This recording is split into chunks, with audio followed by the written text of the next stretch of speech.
بسم الله الرحمن الرحيم الحمد لله رب العالمين وصلى الله وسلم على رسول الله وعلى آله وصحبه أجمعين أما بعد.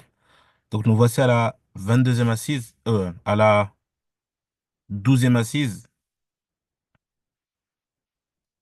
de la lecture du poème Al-Urjuzatul Mi'iyya, 13e. Donc 13e assise de la lecture du poème Al-Urjuzatul Mi'iyya fi dhikri hali ashrafil bariyya. Donc le poème au son vert dans laquelle on va évoquer la vie de la meilleure des créatures qu'est le prophète Mohammed sallallahu alayhi wa sallam. L'auteur, il débute cette septième année euh, en évoquant la conquête de Khaybar. Il dit وَكَانَ فَتْحُ خَيْبَارٍ فِي السَّابِعَةِ. Donc la deuxième partie du vers 73. Donc il dit que c'est en cette septième année qu'il y a eu la bataille de Khaybar. Et ça, c'est l'avis majoritaire des savants. Certains disent que, en réalité, cette bataille a eu lieu la sixième année. Mais l'opinion à retenir, c'est qu'elle a bien eu lieu la septième année, comme l'a dit l'auteur. Donc vous retenez que la bataille de Khaybar a eu lieu la septième année, comme l'a dit l'auteur. Alors, qu'est-ce que Khaybar? Khaybar, en fait, c'est un endroit. Est-ce que ça vous dit quelque chose, Khaybar? On a vu Khaybar par rapport à quelque chose la semaine dernière. Est-ce que ça vous parle? La semaine dernière, on avait parlé de Khaybar à un moment. On avait dit que il y a. D'accord. Et qu'est-ce qu'on avait dit sur Khaybar? Qui se souvient de ce qu'on avait dit sur Khaybar? C'est vendu à la Mecque, une forteresse. Ah non, là carrément, elle parle de Khubayb. Et là, je parle de Khaybar. Khubayb, c'est un compagnon.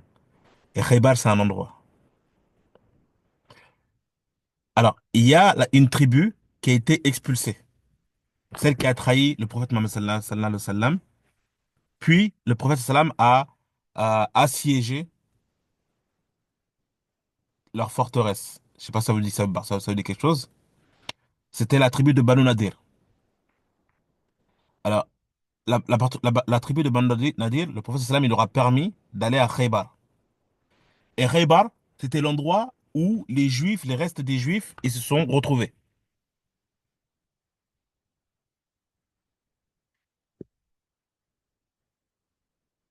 Lorsque, la semaine dernière, souvenez-vous, on avait vu que le prophète, il avait signé un traité avec Quraysh. Lorsque ce traité a été signé, le prophète avait les mains déliées. Parce que au début, il devait faire attention aux attaques de Quraysh, etc. Mais là, maintenant, il y a une trêve.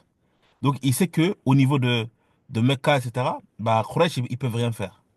Et ça lui a permis justement d'aller s'attaquer au reste à quelques-uns de ses ennemis qui s'étaient regroupés justement à Khaybar. Donc il y a eu plusieurs tribus plusieurs tribus juives qui sont réunies là-bas. D'accord? Le prophète sallallahu alayhi wa sallam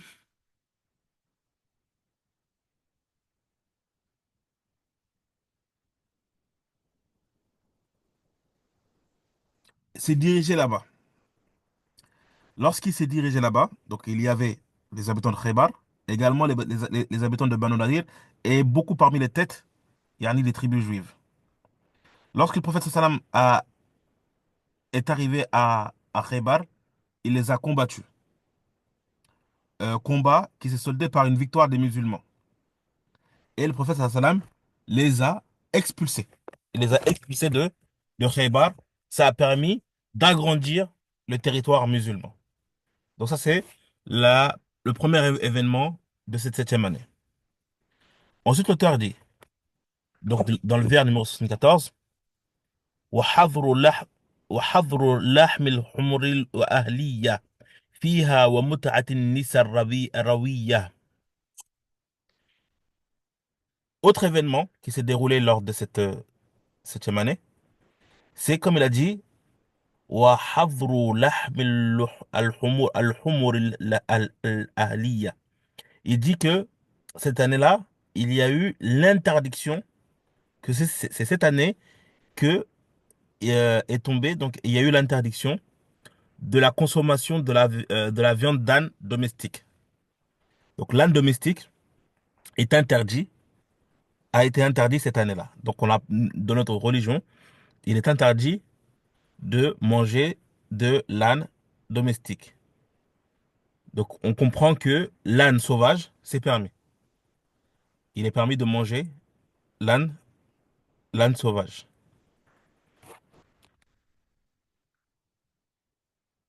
Autre chose qui a été interdit, c'est ce qu'on appelle le mariage mut'a. Vous avez déjà entendu parler de cette forme de mariage, al-mut'a. Est-ce que quelqu'un a déjà entendu parler? Ou en français, ils appellent ça le mariage de jouissance. Est-ce que quelqu'un a déjà entendu, est-ce que vous avez déjà entendu parler de ce type de mariage? Non? Ok, ok.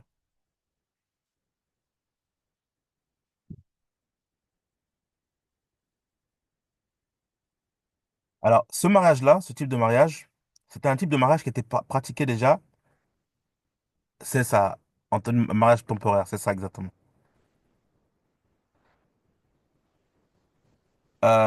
Donc, c'était un type de mariage qui était pratiqué à l'époque de la Jahiliya. Donc, on parle de la Jahiliya, c'est l'époque qu'il y a eu avant l'islam, c'est l'époque avant islamique. Donc, ils traduisent souvent par l'époque pré-islamique. C'est ça qu'on appelle la Jahiliya.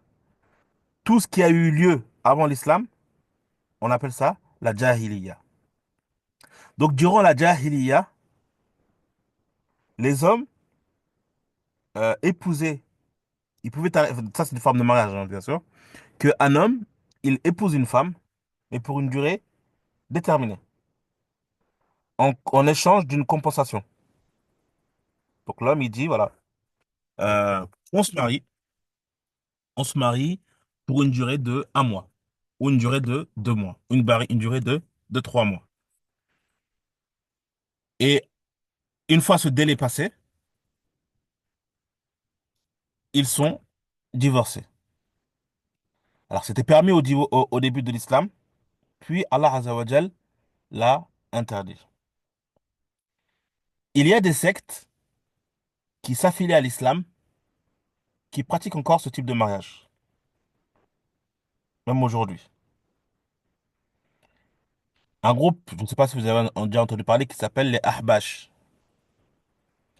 Les Ahbash, c'est un groupe, une secte, qui jusqu'à l'heure d'aujourd'hui pratique ce type de mariage. Donc, euh, ils proposent parfois à des sœurs de se marier pendant 3 jours, de se marier pendant une semaine, de se marier pendant euh, un mois. D'accord? Et ça, c'est une forme de mariage qui est interdite. Lorsqu'un homme et une femme se marient, ils se marient jusqu'à, entre guillemets, ils se marient pas avec l'intention de divorcer. Ça, c'est interdit en islam.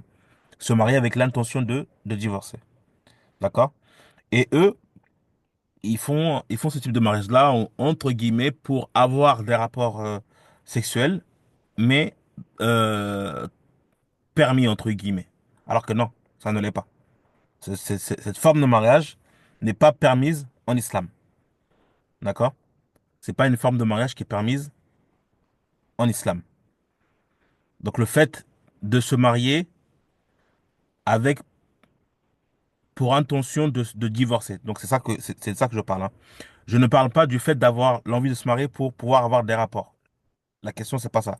La question, c'est se marier avec pour objectif, euh, avec comme condition, pardon, un délai.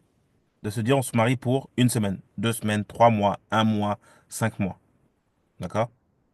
Et ça, malheureusement, c'est des pratiques qui se font en France. Il y a des gens qui le font en France et qui se font dans certains pays, malheureusement. Il y a des pays où certaines personnes, certaines femmes ont témoigné qu'elles ont dans l'année été mariées, qu'il y a des hommes qui leur proposent des mariages d'une semaine, de 3 semaines. Et c'est tout simplement de la prostitution déguisée, tout simplement. Et elle disait des chiffres ahurissants. Bon, je me souviens plus des chiffres, mais ils se mettaient d'accord sur une espèce de dot. Ils se mettaient d'accord sur tu me payes, tu me donnes une dot de 5 000 euros, de 10 000 euros, de 20 000 euros, peu importe. Et, euh, et voilà, elle expliquait que elle s'était mariée comme ça. Je sais plus. Enfin, je me souviens plus du nombre, du chiffre. Et voilà. Donc ça, c'est des choses qui sont interdites dans notre religion. Donc c'est très important de comprendre que c'est interdit. C'est interdit. L'auteur, rahimahullah ta'ala, dit ثم على أم حبيبة عقد ومهرها عنه النجاشي نقد. Il dit, donc là c'est l'événement numéro 4, il nous dit que le prophète sallam contracta un mariage avec Habiba.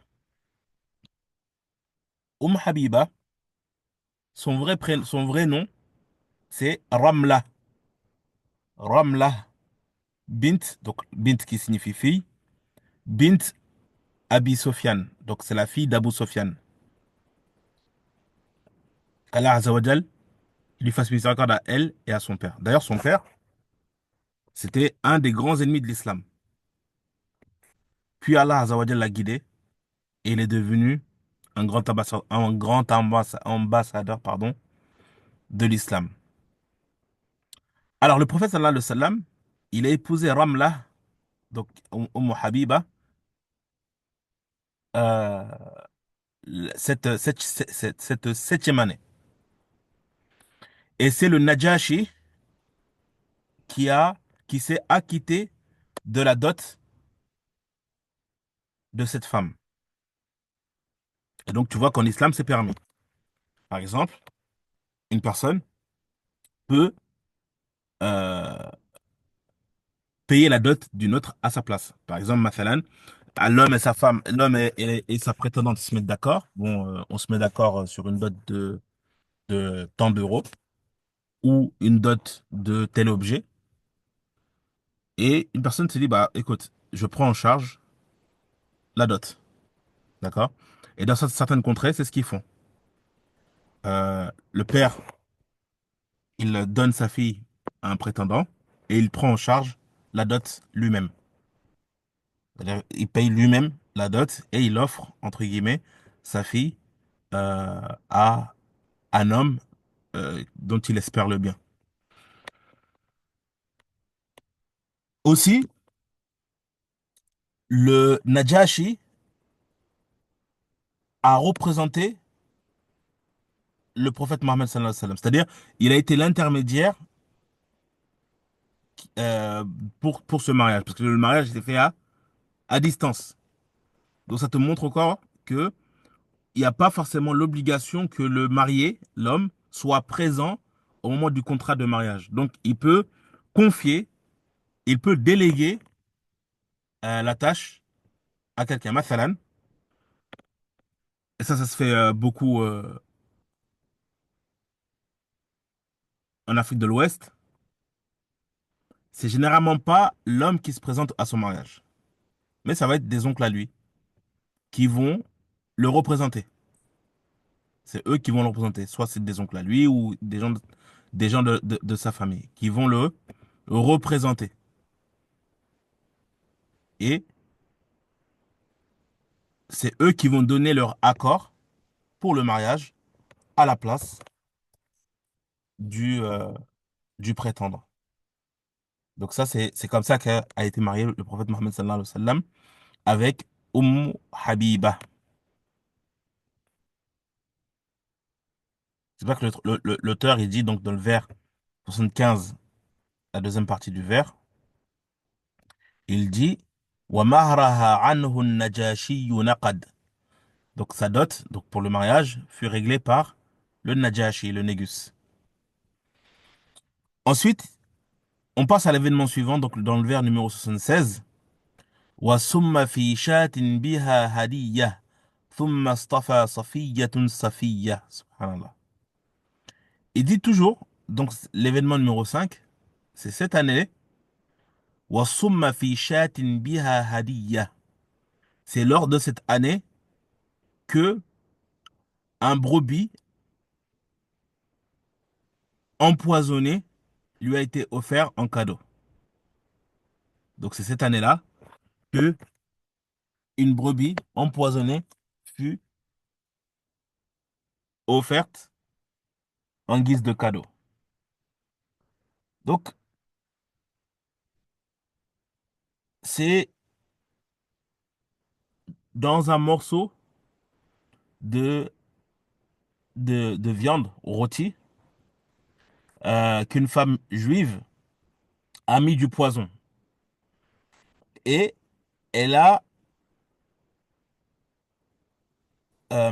mis plus de poison dans l'épaule parce qu'elle sait que c'était la partie préférée du prophète Mohammed sallallahu alayhi wa sallam.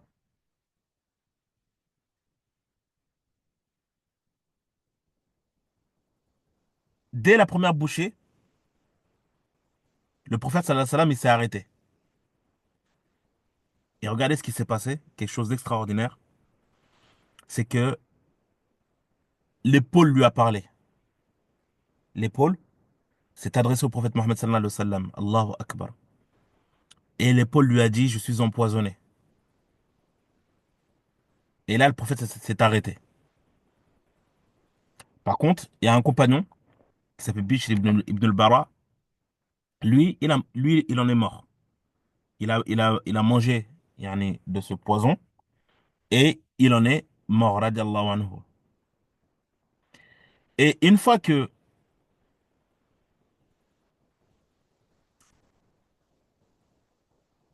il y a eu cet incident et que le mouton, enfin l'épaule a parlé au prophète Mohammed sallallahu alayhi wa sallam, le prophète sallallahu alayhi wa sallam a fait attraper cette femme. Et cette femme lui a dit qu'elle voulait voir si le prophète sallallahu alayhi wa sallam était réellement un prophète. Elle a dit, si tu es un roi, tu vas mourir. Par contre, si tu es un prophète, tu seras sauvé par Allah Azza wa Jal. Le prophète sallallahu alayhi wa sallam, suite à ses aveux, il lui a pardonné au départ. Mais à la mort, lorsque la mort du compagnon a été annoncée, le prophète sallallahu alayhi wa sallam la jugea et il lui infligea la peine capitale. Le poison ne l'a pas atteint tout de suite. Il a été préservé. Sauf que il y avait quand même des restes de poison dans son corps. Et ça a impacté sa santé quelques années plus tard, jusqu'à ce qu'il meure. Certains disent même que la cause de sa mort, sallallahu alayhi wa sallam, c'est ce poison-là. Et il se base sur le fait que le prophète sallallahu alayhi wa sallam lui-même a dit, lorsqu'il souffrait de douleur, que la bouchée qu'il a avalée à Khaybar est en train de précipiter son décès. Donc il sentait lui-même qu'il partait. Sallallahu alayhi wa sallam. La ilaha illallah. Donc la deuxième partie du vers 76, l'auteur il dit Thumma astafa safiyyatun safiyya. Ensuite il dit ensuite il épousa Safiyya qu'il a choisi parmi les captifs de Khaybar.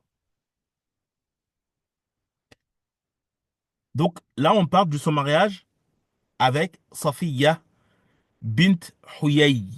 Safiyya bint Huyay. Safiyya bint Huyay. Elle était la fille d'un des notables de Banu Nadir. Donc c'était une juive. Elle faisait partie des captives lors de l'expédition de Khaybar. Et le prophète sallallahu alayhi wa sallam l'a choisi comme butin personnel. Il a vu Safiya et il l'a choisi comme butin personnel. Puis, il l'a affranchi.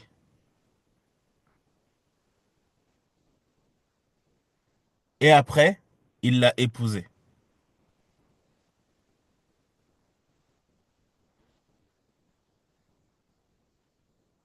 Et lorsqu'ils sont arrivés à Médine, ils sont arrivés en tant qu'épouse, elle est arrivée, pardon, en tant qu'épouse du prophète Mohammed sallallahu alayhi wa sallam. Et subhanallah, l'histoire de son mariage avec le prophète sallallahu alayhi wa sallam, c'est extraordinaire.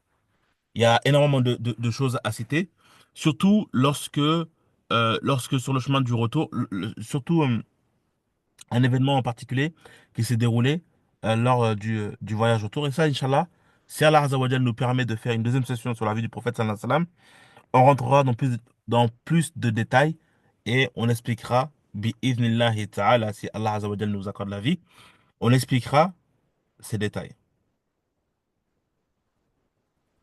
Et regardez comment Allah il change la situation d'une personne. Au début, elle était captive. Ensuite, elle devint, elle a été affranchie. Puis, elle fut épousée, pardon, par le prophète sallam pour atteindre le rang de mère des croyants. La ilaha illallah.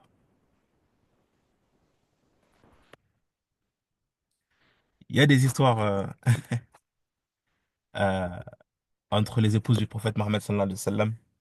Vous savez, les femmes entre elles, elles ont, elles savent piquer. Naam. Donc, quand l'homme il a comme quand l'homme il a une femme, bon bah c'est lui qui prend tout. Quand il vient du travail, il prend tout, tout, tout, tout, tout, tout. Et après, quand elles sont plusieurs femmes, bah, comme ils disent, le médicament de la femme, c'est la femme. Donc, entre elles, elles se piquent. Attends, un jour, Hafsa, il me semble que c'est Hafsa, si je ne me trompe pas, c'est Hafsa. C'est soit Hafsa, soit Zainab. Une des deux, mais il me semble que c'est Hafsa. Hafsa, elle s'est moquée elle s'est moquée en fait de sa fille, hein, et elle lui a dit que c'était une juive. Ça l'a piqué. Mais regardez comment le prophète sallam il gère les situations. Donc là, Zainab qui vient, non, c'était Zainab. C'était Zainab. Parce que Zainab, elle se vantait en fait de sa lignée. C'est ça. Elle se vantait de sa lignée. D'accord? Elle se vantait de sa lignée, que elle a un lien elle a un lien avec le prophète sallam dans la lignée, qu'elle est arabe, etc. Et elle pique sa fille en lui disant que c'était une juive. Et ça l'a piqué. Et quand elle est venue voir le prophète sallallahu alayhi wa sallam, regardez comment le prophète sallam il a réagi. Il lui a dit, pour la tranquilliser, il lui a rappelé que elle aussi, en tant que juive, elle a pour descendante de grandes personnes. Parmi eux, Moussa alayhi salam, Ishaq, etc. Et lorsque elle a entendu cela a rempli son cœur de joie. Naam. Cela a rempli son cœur de joie. Donc ça fait partie des histoires que l'imam An-Nasa'i, rahimahullah, il rapporte dans son livre Ishratun Nisa. C'est un livre qui est très intéressant à lire. Ishratun Nisa, c'est un livre, je pense pas enfin, j'ai pas connaissance qu'il ait été traduit, mais il parle en fait de la cohabitation avec les femmes. Et il te ramène des hadiths, plein de hadiths, sur la manière dont le prophète sallam était en cohabitation avec les femmes, comment il vivait, comment il gérait la jalousie, comment il gérait les peines, etc. Ça, c'est des livres que, toute personne, que ce soit homme ou femme, doit lire, et encore plus quand il s'agit d'un homme. C'est très important qu'un homme il lise ce genre de livre-là pour comprendre comment la femme elle fonctionne.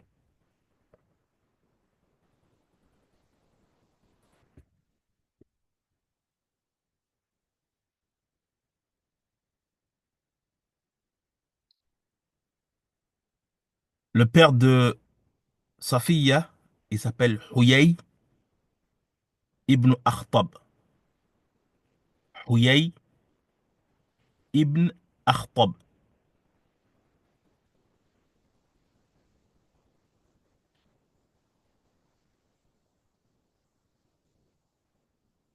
Le livre c'est Ishratun Nisa de l'imam al-Nasa'i.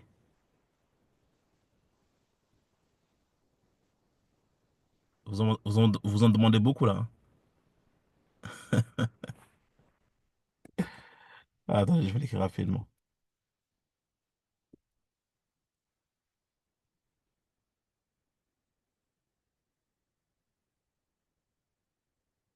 Ishratu,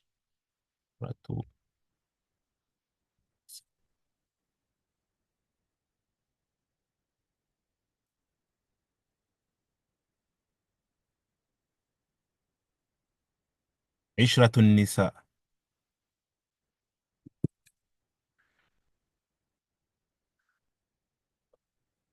Ils sont chauds les noms. Oui, en fait, c'est simplement des noms qu'on n'a pas l'habitude d'entendre. C'est pour ça. Et quand vous lisez les livres de hadith, vous allez voir des noms qui sont encore plus étonnants. Vous allez voir des noms arabes, des noms perses, des noms ouzbeks, des noms de plusieurs pays différents. Des fois même des noms qui sont très difficiles à prononcer.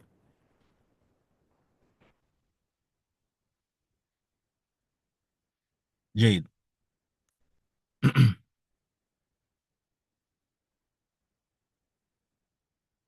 Donc, au vers numéro 77, il dit ثم أتت ومن بقي من مهاجرا وعقد ميمونة كان الآخرة. Ah non, non. Il dit ثم أتت ومن بقي مهاجرا.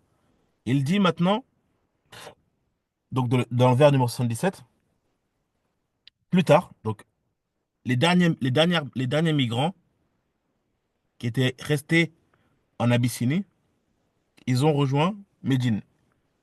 Souvenez-vous, un peu plus tôt dans le poème, on avait dit qu'il y avait certains migrants qui étaient venus à Médine.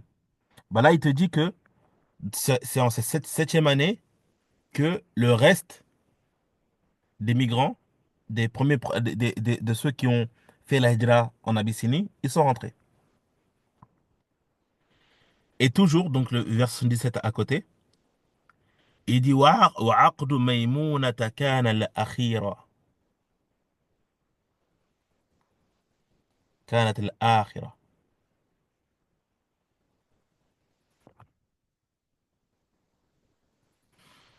Faut savoir déjà que, avant ça, dans le verset 77, le prophète sallam, lorsqu'il les a accueillis, il les a accueillis de la meilleure des manières. Il les a accueillis chaleureusement et ça a conforté ceux qui ont, ceux qui sont revenus à Médine. Toujours cette même année, le huitième événement qui s'est déroulé, le huitième événement majeur, pardon, qui s'est déroulé cette année, c'est le mariage du prophète Mohammed sallallahu alayhi wa sallam avec Maïmouna.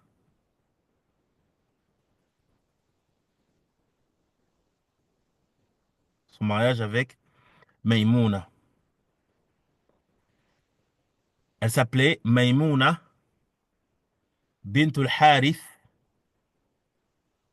Donc, c'est la fille d'Al Harith. Maïmouna bintul Harith. Donc, son père s'appelle Al Harith. Et c'est elle la dernière épouse, c'est elle la dernière femme que le prophète sallam a épousée. D'accord? C'est elle, la dernière femme que le prophète sallallahu alayhi wa sallam a épousée.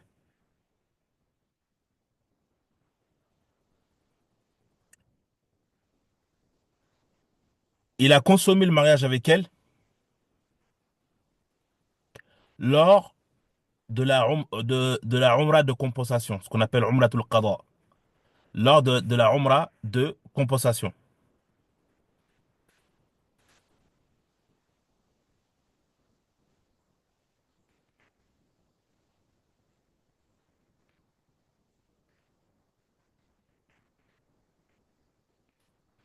La Umrah de la compensation, on va en parler un peu plus tard. Ah, ça bug, ça bug. Et là, ça bug toujours?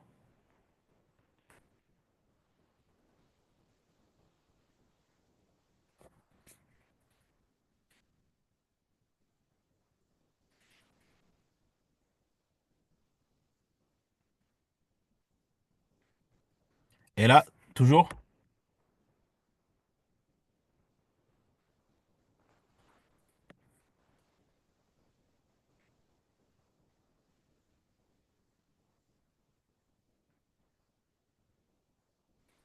Oui, non, non, oui.